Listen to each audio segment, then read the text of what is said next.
A escassez, ela é um tiro de canhão, porque a pessoa pode se sentir pressionada. É verdade. Então, se ela se sente pressionada, às vezes ela até compra, mas ela comprou porque se sentiu pressionada, não parece que a decisão foi tanto assim dela.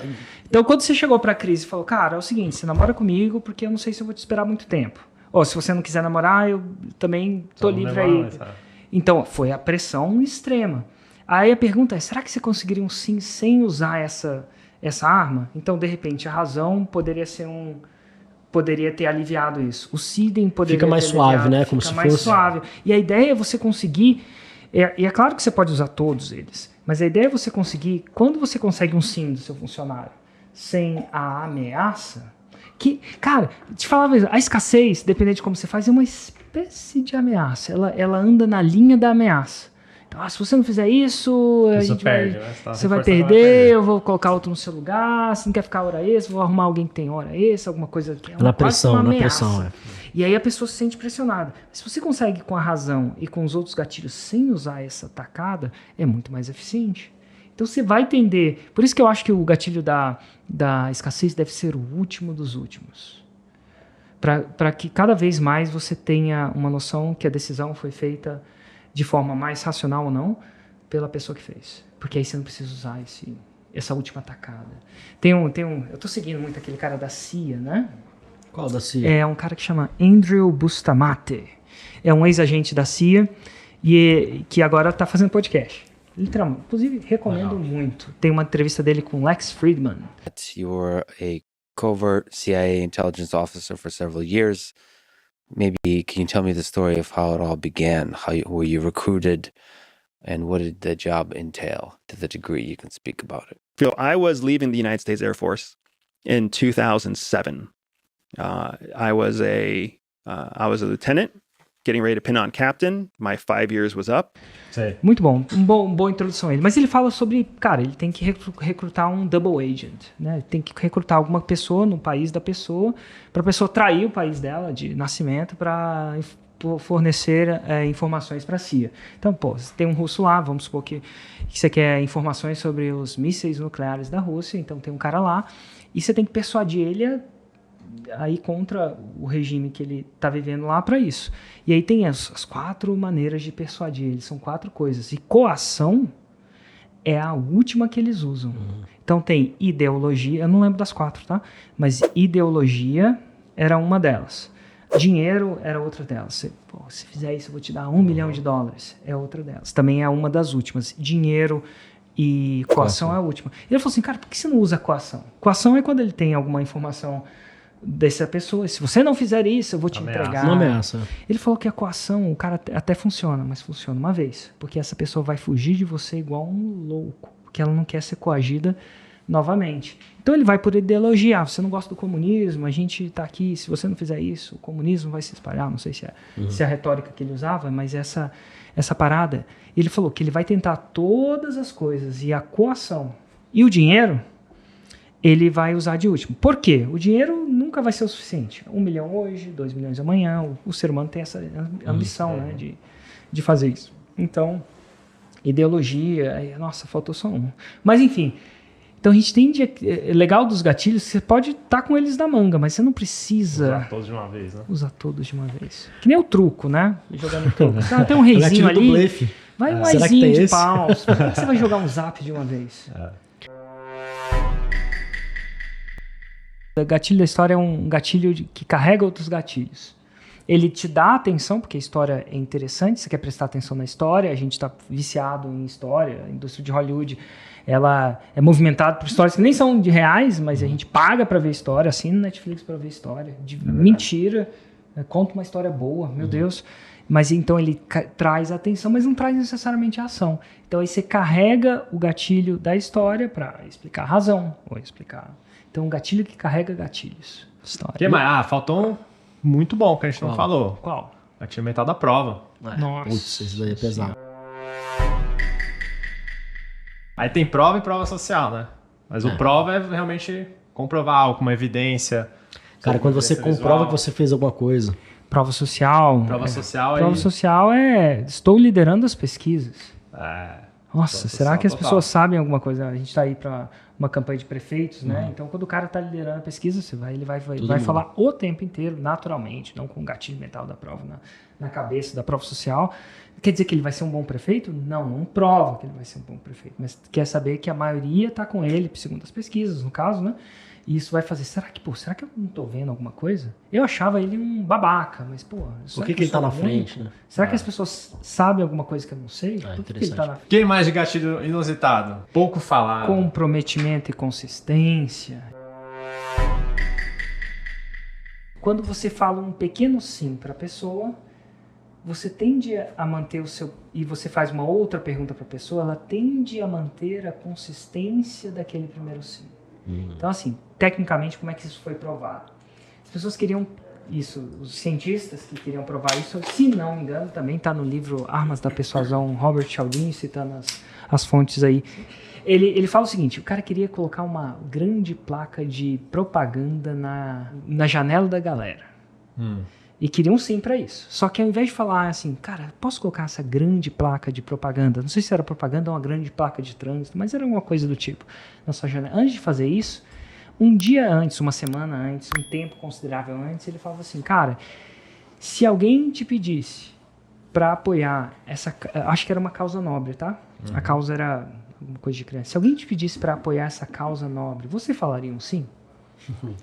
Mas aí a pessoa falaria. Alguma coisa, não era propaganda. Uma espécie de um seed ali misturado com... Aí ela falou assim, falaria. Então ela falou, ela criou um certo pequeno comprometimento. Falariam sim. Dias depois, semanas depois você olha lá, a pessoa fala, você pode fazer isso? Ela tende a ser consistente com aquilo que ela falou que ia dizer. E em vendas tem muito disso, né? A pessoa faz várias perguntas que a resposta é sim. Se você e depois, quando você pede a venda... Uma semana antes, se você visse tentando criar uma aqui, se você visse uma oportunidade que tivesse realmente a chance de transformar, você falaria um sim para ela? Você teria coragem de falar um sim para ela? Aí a pessoa falava sim. Aí, eventualmente, ela vai estar tendendo a falar mais disso. Ou tem um outro, no Persuasion, que é outro livro do Cialdini, eu leio muito Cialdini, Persuasão, que é tudo que você faz antes para criar um sim depois. Também muito bom, tá? Não tão bom quanto Armas. Armas é um clássico, né? Ele fala assim, você se considera uma pessoa aventureira? E a pessoa fala assim, sim. Aí depois ele fazia um desafio aventureiro, pular de bug jump. Então, se muito tempo antes a pessoa se considerava uma pessoa aventureira, depois ela falava que sim. Aí depois, se ele pedisse para ela pular de bug jump, pular de paraquedas, andar numa corrida, ela ia tender a falar sim. E o mais louco dessa pesquisa é, quando você pergunta para uma pessoa, se não me engano, checa no livro lá para não dizer que é fake news, tá? Então, faz tempo que eu li ele, então estou falando de memória aqui, não me preparei nesse sentido para essa pergunta. Mas ele fala assim, se você pergunta para uma pessoa, você se considera uma pessoa aventureira? Sabe quantos % das pessoas vão falar sim? Quantos? Segundo ele, se não me engano, 95%. Porra. Caramba. Porque a pessoa não pensa... Não é aventura de pular de bungee jump, né? Primeiro, o que é específico? Segundo, você tem uma... Todo mundo tem um pouco de... Todo mundo que é vivo tem um pouco de aventureiro dentro de si. E é o seguinte, não é só com aventureiro, não. Com qualquer trade. Você considera uma pessoa conservadora? Então vai ter uma alta porcentagem, maior do que 50%, que vai sempre falar sim. Porque ela vai tender a buscar na memória dela alguma situação onde ela foi conservadora. Então, se você fizer essa pergunta, você vai tender sempre a ter mais sims do que não. Lembrei de outro gatilho aqui que é muito usado também no marketing, que é o gatilho da especificidade. A especificidade, ela ajuda muito, né? Na hora da venda e tudo mais, né? Comprovadamente, de novo, outro experimento científico, já fiz muito podcast disso, na época a gente fazia com os experimentos científicos, né? Era um julgamento simulado, então, de novo, só deixando claro, era uma simulação, mas as pessoas que estavam sendo juízes, elas estavam dando a opinião real sobre se a mãe devia manter a guarda do filho ou não, por descuido ou não. E a mulher falava, a mãe hipotética falava, nossa, meus filhos, eu levo ele para escovar os dentes todos os dias. E a outra, não, ela falava, era mais específica, nossa, eu levo meu filho para escovar o dente, a escova dele, lembra até hoje, é do Darth Vader. Imagina você ter uma escova de dente do Darth Vader. E ela dava especificidades da escova. Então, a história dela parecia mais crédito. E aí ela tendia... Aí tem as porcentagens de quantas pessoas falavam mais sim se ela fosse mais específica. Ou seja, a especificidade não é só questão de colocar um número específico, né? Pode ser numa história, um detalhe. Ela me fez imaginar a situação, né? Verdade. Por exemplo, uma coisa é eu falar, eu levo meu filho para escovar o dente todo dia. Fica um conceito filosófico, mas quando ela fala, a escova é do Darth Vader, até hoje eu não lembro das porcentagens que aumentou a conversão. Mas eu consigo lembrar da escova do quê? Do Darth Vader. Inclusive, puta escova. Né? Outro gatilho também que eu uso bastante é o da ancoragem. Inclusive, se a gente estava falando dos primórdios dos gatilhos, o primeiro cara que fala de ancoragem, até onde eu sei na literatura, é Daniel Kahneman, prêmio Nobel. E ele chama isso de priming. Priming? Tem muitos experimentos de ancoragem, inclusive dá para fazer alguns. Perfeito. Inclusive, em vários momentos da nossa vida, por exemplo, você vai no cinema, tem lá pipoca. Quando você vê a pipoca grandona lá por R$20 e a segunda maior, né, a média é por 19, você fala assim, cara... Então, assim, a ancoragem ela é usada de várias formas, em vários momentos, né? E Kahneman levou isso ao extremo. Ele fez um experimento que perguntava para pessoas, inclusive se você digitar anchoring, priming no YouTube, você vai ver experimentos do tipo, tá? Tem uma ex-série de Netflix que chamava The Brain Games, os Jogos da Mente. Legal. Não sei se em português era isso. E ele mostra ao vivo esse experimento também. O experimento era o seguinte. Ele falava assim, quais são os últimos 2 dígitos do seu CPF, Gui? 88. 88? 34. 34, 695, tá? Então, o que acontece? Quando ele falava assim, ó, quais são... Fazer uma pesquisa, posso fazer uma pesquisa com você? Quais são os últimos 2 dígitos do seu CPF? Aí varia de 0 a 99, né? Sim. Aí ele falou assim, cara, esse aqui é um vinho, dá uma olhada nele e me fala quanto custa. E chuta quanto custa. Tá bom? Certo. Até aí tudo bem? Certo. Tudo bem.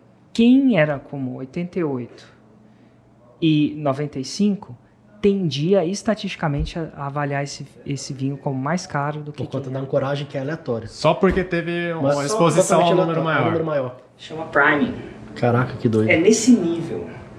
Ou seja, mesmo na sutileza, Então, faz se diferença. você só mencionar o nome, fala assim, cara, eu não vou falar que isso aqui é R$1 milhão. Porque não é. Mas você colocou R$1 milhão. Gatilho mental da comunidade. Olha, essa é boa. E aí? É um bom gatilho A mental? gente tende a fazer... A gente é um bicho humano e o humano vive em comunidade. O humano não sobrevive sozinho. Nos primórdios, não sei se tem uns bichos que sobrevivem sozinho, que não precisa de caçar em grupo, né? Mas o humano morria. Então a gente precisa de comunidade, a gente quer comunidade.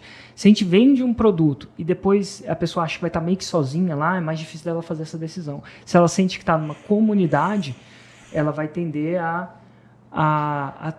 ter um processo decisório mais favorável a você. Então, você vendeu uma coisa... Qual que seria a diferença de uma prova social para a comunidade? Qual será? Boa pergunta. Prova social indica que muita gente está interessada.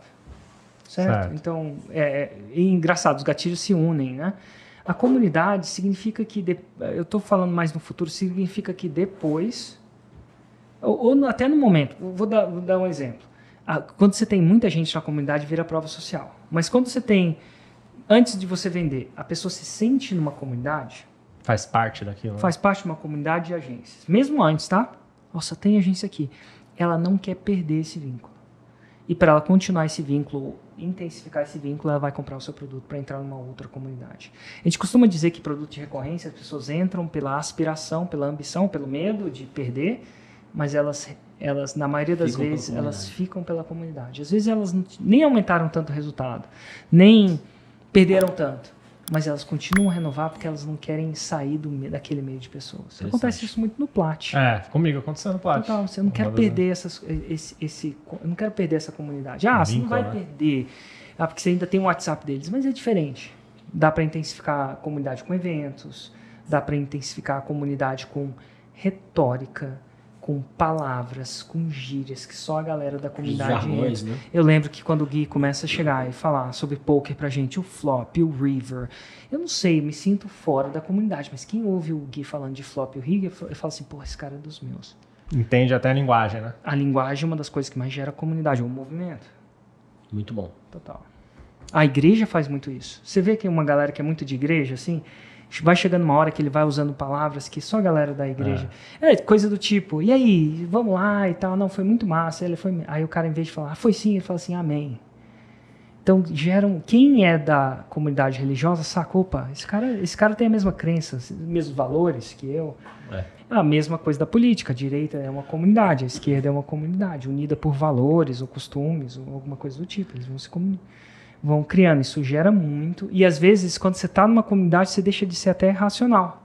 Se alguém da sua comunidade... O futebol é muito clássico, né? Time de futebol. Time de futebol, você claramente vê que não foi a falta aí, você xinga o juiz do mesmo jeito, porque ele deu a falta pro time contrário, você às vezes quer bater, às vezes você quer brigar, às vezes você quer entrar em guerra. Não é racional. Porque se é aquilo, eu vou defender aquela pessoa que está da comunidade. Cara, até hoje, eu nem acompanho futebol. Tem um grande aí pra gente não fechar a semelhança. A gente tende a concordar ou a andar com as pessoas que são semelhantes a gente. Que veste preto. Que veste preto, ou que é do mesmo time de futebol, ou que passou pelas mesmas coisas. Por exemplo, você falou que, cara, eu joguei pôquer. Quem jogou pôquer... Na época eu jogava, só dava pro jogador de pôquer. Exatamente, eu falo na minha história que eu era ex-bancário. Aí a galera, o Érico é igual a mim. Tende a ser mais propenso a comprar meu produto se for igual a mim. Mas e quem não foi igual? Você mostra muita prova, combina os gatilhos, muita prova de outras pessoas de outras áreas. Quem é de humanas? Eu tenho provas de pessoas que são músicos. Pra quê? Porque eu não me conecto com música, vocês sabem disso, né? Eu não sou um bom músico e tal. A não ser quando eu pago a banda pra eles deixarem eu cantar. Que é um gatilho mental da grana.